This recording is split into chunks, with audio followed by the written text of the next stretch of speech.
Excellencies, distinguished ladies and gentlemen, I think I have gained a reputation of being straightforward, and I get a lot of comments and charges on that, especially not being so diplomatic. I think this time I'll keep it, and then I would like to be very straightforward on a lot of, questions and queries that has been raised in this forum. So I just want to make sure a few things here, that the government of Nepal is very much committed and promised. One example is right in front of us, which is just passed ordinance is there.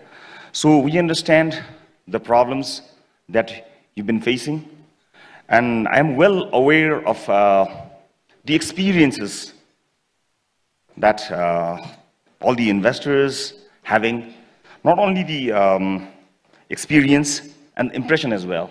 We're well aware of the impression and the experience that you all have.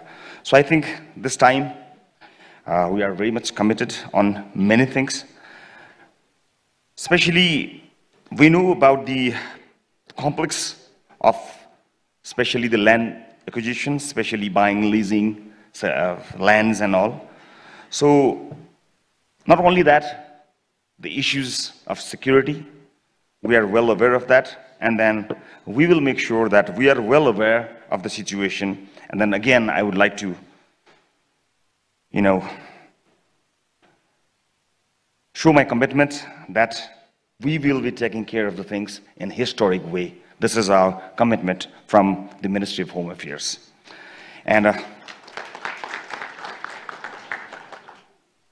we are well aware of, having a lot of unlawful activities from various groups, including political parties as well. So we are well aware of that also. Under my leadership in the Ministry of Home, I just want to make a clear statement here that we are not only the security agency, we are a law enforcement agency as well. So just want to make a note on this.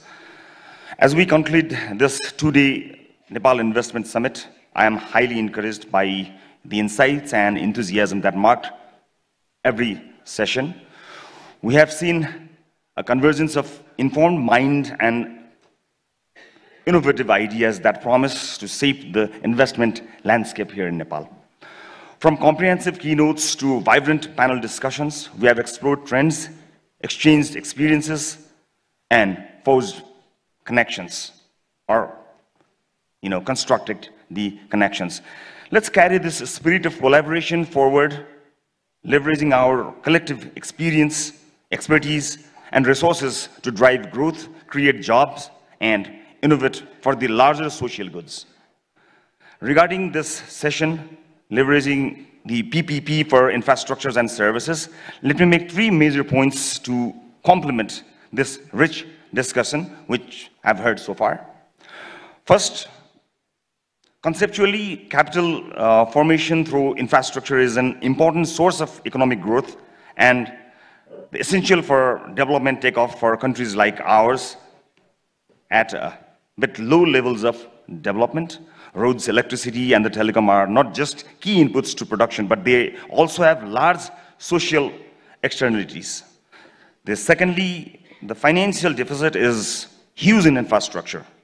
There is an estimate of McKinsey of funding gap of $15 trillion US between global infrastructure needs and spending through 2030, particularly in developing countries. Because public finance is insufficient, we must attract private capital and leverage public-private partnership in urban areas. Financing of infrastructure has to be embedded in an institutional web of good governance. Projects must be vetted, processes must be transparent, and outputs must be subject to public screening or public audit. And thirdly, the scope of nature of infrastructure now needs to build in sustainability as well as resilience. We need to go for green infrastructure, avoid the mistakes of the past, and use the latest know-how.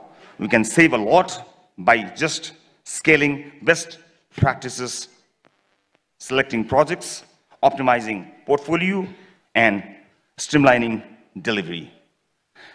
Instead of just building new things, let us also think about how we can get more use out of existing infrastructure by reducing losses, maintaining better, and managing demand smartly.